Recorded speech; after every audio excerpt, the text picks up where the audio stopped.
Alors, premières impressions sur l'autoroute. On est sur une consommation de 21,2. Alors ce qui est pas mal ici, c'est qu'on peut régler la force de la régénération. Ici, là, sur les deux commandes. Parce que sur l'autoroute, quand on met régénération maximum, c'est quasiment ça freine quand tu lâches la pédale d'accélérateur. Donc ça, c'est assez désagréable. Là, on a différents points de vue. Donc celui-ci nous laisse le GPS qui est reporté là en plein milieu, ce qui n'est pas désagréable. Il y a l'alerte de voie et il envoie qu'on consomme un peu. En termes d'accélération, contrôle permanent sur 4000 mètres. Vitesse franchement, je pense qu'elle fait 130 et ça suffit très largement. Je sais pas ce qu'en pense mon passager. Fais-moi au moins un signe de la tête. Franchement, ça accélère très largement suffisamment pour ce type de voiture. Donc ça, on est plutôt pas mal. Là, on file vers Barbizon tranquillou.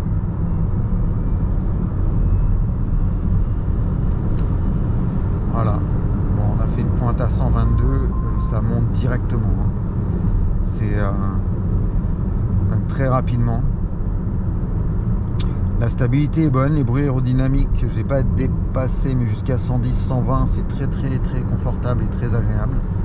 Donc ça, on n'a pas de difficulté. J'ai passé la caméra à mon collègue voisin et fils.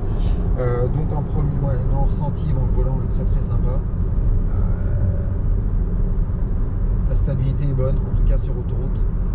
Alors il y a un truc qui me chagrine vraiment sur autoroute et je pense que c'est pas réglable. C'est qu'en fait la voiture va pas au-delà de 110. Alors, on va essayer tout à l'heure. Enfin, c'est pas qu'elle va pas au-delà de 110. En fait, il y a un point dur dans la pédale. Donc là, j'accélère, le point dur est acceptable. Ah, c'est peut-être parce qu'elle est pas en mode éco. Ok. Alors là, j'ai enlevé le mode éco, c'est peut-être pour ça, parce que je ressens pas ce point dur. Quand on met le mode éco, il y a un point dur. Donc en gros, grosso modo, on peut pas dépasser le 110, quoi. Sauf à dépasser ce point dur, à accélérer. Ouais. En fait, le mode éco met un point dur dans la voiture. Je vais remettre le mode éco. Là, ici, ouais, on a senti ça a ralenti. Et là, si je vais accélérer, alors attendez, à fond. Ah, bah exact. Alors en mode éco, la pédale est plus dure. Au bout de 5 cm, elle devient même très dure. Et en fait, il faut forcer pour dépasser. C'est-à-dire que la voiture ne va pas au-delà de 110. Mais c'est simplement en mode éco. Et au-delà de 110, on peut dépasser en accélérant, mais elle accélère à fond. C'est-à-dire qu'en fait, on ne peut pas rouler à 130. Ok. Ouais, bah je l'ai, la pédale elle est toute courte. Et l'accélération elle est toute pourrie. On est d'accord? Regarde bien ce que tu filmes. Parce que, donc là, l'accélération, elle est... Ouais, alors là, je suis à fond. Du coup, en mode éco, elle n'a plus rien dans le sac. Alors bon, ça peut être pratique. Mais bon, je suis pas sûr que ça soit topissime en fait en fonctionnement. Voilà, là je suis à 110, alors je vais rouler à fond. Là je suis à fond. Et tout à l'heure elle était à 113, voilà. Donc à fond, on roule au maximum à 113 km/h. Je pense qu'il lit le panneau là, il marque 110. Donc en fait je suis à fond, il me met 113. Et je peux pas aller plus vite. Sauf à accélérer comme un bourrin, voilà. Et là dans ce cas-là, dès que je relâche, en fait, elle tient pas la vitesse. Elle redescend toute seule. Et je pense qu'elle va se recaler sur un 113. Ah, là, je suis à fond. Ah, je suis à fond, elle tient 113. Et ni plus ni moins. Donc le mode éco, sympa, mais pour les gens qui n'aiment pas conduire. Alors pour faire des économies de, je sais pas quoi d'ailleurs, d'électricité, ouais, peut-être que pour partir. Alors correction aussi en termes de consommation, parce que j'ai regardé. Donc c'est la 40 kW, elle fait 130 chevaux. Donc ça c'est largement suffisant. C'est pas une voiture de sport, donc l'intérêt qu'elle fasse plus me paraît très limité. Donc ça me paraît très bien. Autonomie sur l'autoroute, je sais pas à quelle vitesse, mais j'ai lu ça sur un magazine, 170 km. Donc autant vous dire, pour descendre en Corse, ça veut dire s'arrêter 5 fois pendant 45 minutes. Il y a déjà 5 heures, tout ça à 110 au lieu de rouler un peu plus vite, on va dire, avec une voiture lambda. Bref, moi ça me paraît encore long. Par contre, c'est très sympa comme voiture pour le déplacement. Enfin, elle est super bien conçue. Pour les petits déplacements comme ça ou pour rentrer en course-poursuite avec une Skoda, non, franchement, ça accélère. 130 chevaux, la 220, elle doit déboîter du slip. J'enlève le mode éco, je veux voir si... Voilà. Et du coup en mode éco je peux rouler effectivement à 130. Par contre j'aime pas du tout les coups de volant qu'elle me donne. Je pense qu'en fait elle ne doit pas aimer que je marche sur les petites bandes. Donc je disais 170 sur l'autoroute, 230 sur route et a priori 300 en ville. Bon c'est pas vraiment une citadine mais 250 sur route c'est pas mal en voiture du quotidien quand on n'est pas quelqu'un qui cherche à beaucoup rouler ou qui fait des grandes distances. Je pense à quelqu'un qui a 50 km pour aller au boulot. Par contre il faut avoir 30 000 balles quoi. Encore elle n'est pas très chère, elle est un peu moins chère qu'une R5. Donc elle est à 30 000 € je crois pour cette version là, 35 000 pour les versions un peu supérieures. Et ouais c'est une bonne bagnole quoi. Enfin, voilà, ça tient bien. Alors ayant eu en électrique une ID5 etc, je trouve que le niveau de qualité, de finition elle est vraiment très jolie. En termes de châssis bah, c'est une Renault, c'est vraiment efficace. Enfin franchement on va essayer tout à l'heure sur les petites routes mais là sur l'autoroute on est plutôt en mode confort, point agréable. Là je peux pas vous mettre la musique mais enfin en tout cas on a la musique qui est sympathique. Là, je suis à 110, on n'entend rien non? Ouais, j'ai la confirmation. On n'entend vraiment rien, donc là il y a un gars qui filme là-haut sur l'autoroute avec son téléphone. Et non, vraiment très agréable, très simple. Je suis un peu trop près du volant en format comme ça là. J'ai essayé de m'éloigner. Voilà, je vais mettre un peu plus loin des pédales.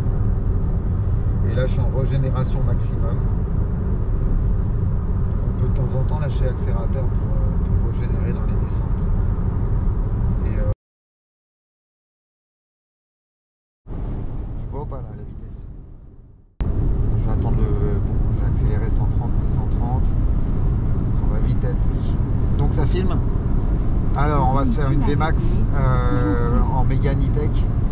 J'attends un peu le pont parce que je ne voudrais pas flasher sur le pont. Allez on y va. Ça tremble un peu. La consommation est de 60 kW et on est à 165 4. Bon j'arrête. Cela on va consommer un truc de ouf. Voilà.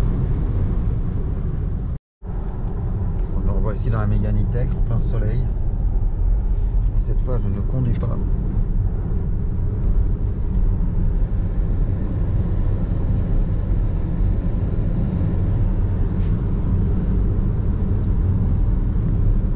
Petit bruit d'air ici là.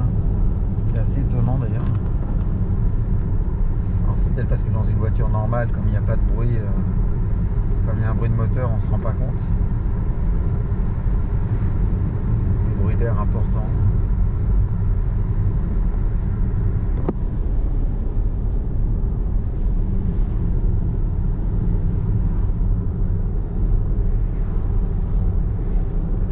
Ça flotte assez, je sais pas si c'est normal en passager.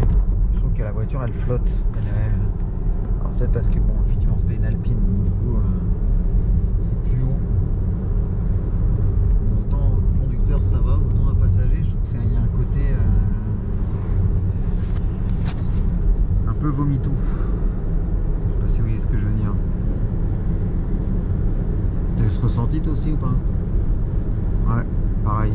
Un peu comme on est au perché, on a un peu l'impression que ça tangue. Hop. Alors l'arrière est très joli. Il y en a qui, ouais, il y a des taches au plafond qui sont dégueulasses. Ça, hop, en tactile. Ce qui est plutôt sympa. Et il n'y a pas de réglage en hauteur, ce qui est chiant. Mais on s'habitue à tout. Allez, là il fait un peu sombre pour mieux voir. Le petit logo Renault. Consommation 60 kW. Waouh, c'est un peu dingo.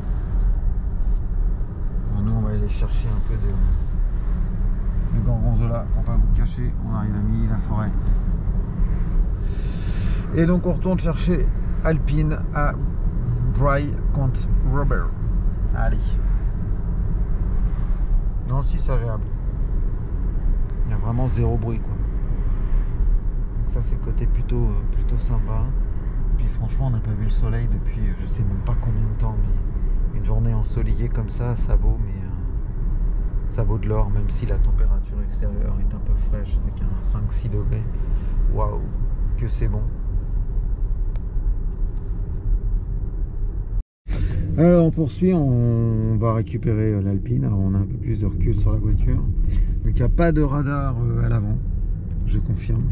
Puis là on est sur une petite route au Mets-sur-Seine qui est assez sympathique. On est seul au monde, il n'y a personne devant, personne derrière. On est au ras de la Seine, je pense. Ouais, c'est ça, on est au ras de la Seine. Ouais, ok, bon bah jolie vue, on va essayer de pas se prendre un poteau. C'est limité à 30, on est à 40, mine de rien. Et les maisons là-bas sont très jolies. Je pense que c'est en plus des maisons individuelles parce que on dirait pas des... Ouais, c'est très sympa. Puis alors là, il nous emmène dans un chemin. Et hors l'eau, il y a, allez, on va dire 30 cm plus bas que nous. Ouais, regardez là, c'est assez marrant. On a vraiment l'impression qu'on est juste au ras de l'eau, quoi. Vraiment, j'aime beaucoup. J'aime beaucoup, beaucoup. Donc la voiture reste très agréable. Franchement, encore une fois, jamais j'achèterai ça. Pour partir en vacances, c'est ingérable. Mais au quotidien, pourquoi pas? Ça peut être une option. Après, ça pourrait être une option s'il ne force pas la main sur l'électrique. Je n'achèterai pas d'électrique, donc ça sera obligatoire. Et tant qu'on parlera d'interdiction de thermique en tout. Alors, donc je voulais apporter une petite correction parce que mon fils vient de regarder sur Oscaro.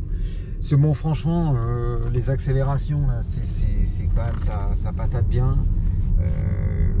J'ai fait un 80 à 120, bon en comptant on était à moins de 5 secondes. En fait c'est une 220 chevaux, donc ceci explique en cela.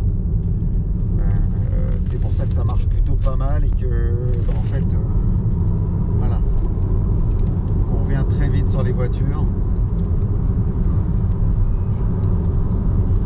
Donc parce que pour une tonne 6 130 chevaux, je trouvais qu'elle marchait quand même à minima aussi fort que l'Avantime, même poids, même truc, bon pas du tout le même velouté, pas du tout les mêmes les mêmes sensations, mais en tout cas, regardez là, waouh, waouh, waouh, waouh, on aura tout vu, hein.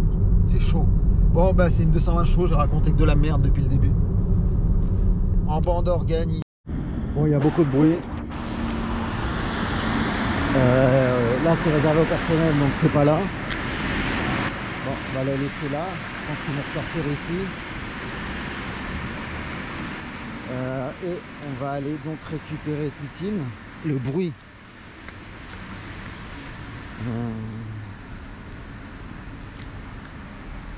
Je sais pas s'il faut... Ah ouais, bon, on va filmer la A290. Alors Ludo disait qu'il y avait des stickers, mais en fait il n'y a pas forcément les stickers. Les jantes sont magnifiques. On voit une autre voiture qui est magnifique là-bas. Même assez belle.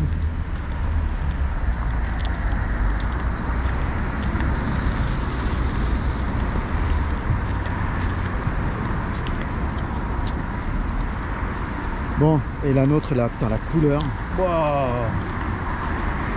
Ils l'ont lavé, c'est pas possible.